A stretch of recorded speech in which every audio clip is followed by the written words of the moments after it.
আসসালামু আলাইকুম টুটুল ভাই। ওয়ালাইকুম আসসালাম এই যে রহমতুল্লাহ। ভাই সাভার থেকে এসেছে আপনার কাছে, তো কি সমাধান করতে এসেছে? আচ্ছা, উনি মূলত আসলে উনি একজন ভালো মনের মানুষ। তো দীর্ঘ ৩-৪ মাস আগে উনি আমাকে ফোন দিয়েছিল আপনার মাধ্যমেই। হুম। তো ওনার মূলত পে আউটের সমস্যা যোগাযোগ করেছে। তো অনেক অনেক জায়গায় উনি গেছে, একটা সন্দেহের মধ্যে ছিল যে আসলে ঠিক হবে কিনা। অনেক উনি দেখাইছে, অনেক এক্সপার্টের সাথে যোগাযোগ করছে। তো ওনার পে আউট দুইটা হয়ে গেছে। তো একটা একটা হলো মোহাম্মদ আনোয়ার হোসেন, আর একটা হলো এমডি ডট আনোয়ার হোসেন। তো দুইটার স্পেলিং দুইটাই সম্পূর্ণ ভুল ছিল। ওনার ন্যাশনাল আইডি কার্ডে আমি যখন দেখি তখন ওখানে লেখা ছিল এমডি স্পেস আনোয়ার হোসেন। তো এটা হলো ফেসবুকের যে আপনার যে ইয়েটা থাকবে এই অনুযায়ী আপনাকে দিতে হবে। আর সুইফট কোড, আপনি যে ব্যাংকের অ্যাকাউন্টটা দিবেন অবশ্যই ওই ব্যাংকের সুইফট কোড যদি আপনি না দেন তাহলে ব্যাংক কখনো শো করবে না। আপনি ব্যাংকের অ্যাকাউন্ট দিচ্ছেন বাট সুইফট কোডটা দেন নাই, সেক্ষেত্রে কিন্তু আপনার ব্যাংক অ্যাকাউন্টটা শো করবে না। তো ওখানে ওনার ব্যাংক শো করতেছে না। তখন আমি বুঝতে পারতেছি ওনার এরা ডবল হয়ে গেছে। তখন আমি ঢোকার পর আবার নতুন করে আমি ওনাকে ওনার নাম দিয়ে এমডি আনোয়ার হোসেন স্পেস দিয়ে লিখে দেওয়ার পরে আমি সুইপ কোড দেওয়ার সঙ্গে সঙ্গে ওনার ডাচ বাংলা ব্যাংকে চলে আসছে। এখন এই নতুন যেটা এটার ভিতর ওনার আগের কিছু ডলার আছে, সম্ভবত 47-48 কোন ডলার হবে। ওটা অ্যাপ্লিকেশন করে নতুনটাই কিন্তু ইনক্লুড করতে হবে। ইনক্লুড করার পরে ফেসবুকের কাছে আবেদন করতে হবে।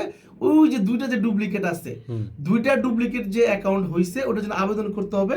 এটার জন্য সাধারণত তারা একটা সময় নিয়ে থাকে। তো এটা আসলে ফেসবুকের একটা বাগ। এটা অনেক সময় দেখা যায় যে ইচ্ছা করলে 7 দিনের ভিতরে করতে পারে, 6 মাসেও করতে পারে, আবার 90 দিনও করতে পারে। এটা ওদের ইচ্ছা, কারণ লক্ষ লক্ষ হিউজ পরিমাণ ওদের কাছে এসএমএস যায়, কখন কোনটা দেখে এটা তো বলা যায় না। এর জন্য এটার একটু সময় দরকার। ওনার সেটিংগুলো আমি করে দিয়েছি, অন্য অন্য যে সমস্যাগুলো ছিল আর এই যে অভ্যন্তরীণ যে বিষয় সমস্যাগুলো ছিল ইনশাল্লাহ আমি ওনাকে সমাধান করে দিয়েছি। আর বাকি যে সমস্যা এটাও ইনশাল্লাহ সমাধান হয়ে যাবে। তো কাজের 100%-এর ভিতরে এই 80% কাজ ওকে হয়ে গেছে।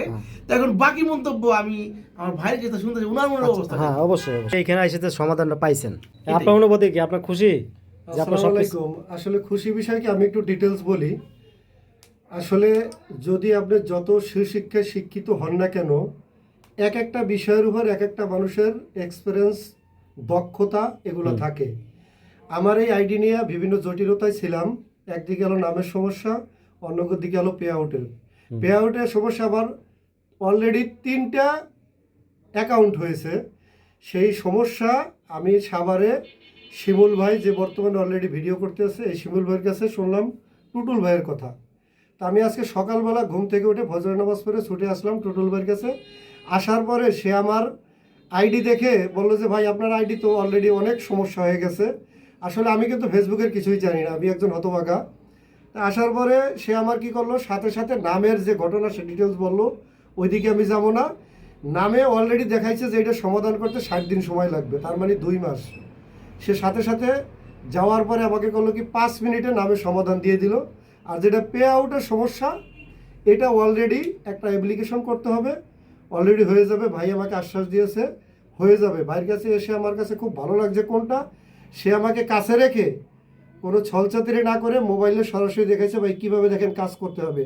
অন্য অন্য যারা এই কাজগুলো করে তারা ধোকাবাজি লুকোচুরি করে কাজ করে, দেখায় না যে আমার কাছে বোধহয় শিখে বলবে না। আপনি আসবেন এর কাছে সরাসরি। আর আরেকটা বিষয় হলো ভালো লাগছে কোনটা, তার কাছে কোনো ডিমান্ড নেই যে আমাকে 20,000 দেন, 15,000 দেন, 5,000 দেন। আসবেন, ভাইয়ের কাছে ভালো লাগবে, কোনো ডিমান্ড ছাড়া কাজ করে যাবেন। আসলে আমি একজন পুলিশের এসআই, আমি অনেক দূর সাভার থেকে আসছি। আইসা তার যে ব্যবহার, যে তার কথাবার্তা, তাতে আমি খুব মুগ্ধ। হ্যাঁ, আল্লাহ তাআলা আমার টুটুল ভাইকে নেক হায়াত দান করুক, সুস্থ রাখুক। আর সবাই আমাদের জন্য দোয়া করবেন, আল্লাহ যেন এই টুটুল ভাইকে এইভাবে সুন্দরভাবে কাজ করতে পারে। সবাই দোয়া করবেন, ভালো থাকবেন। আসসালামু আলাইকুম।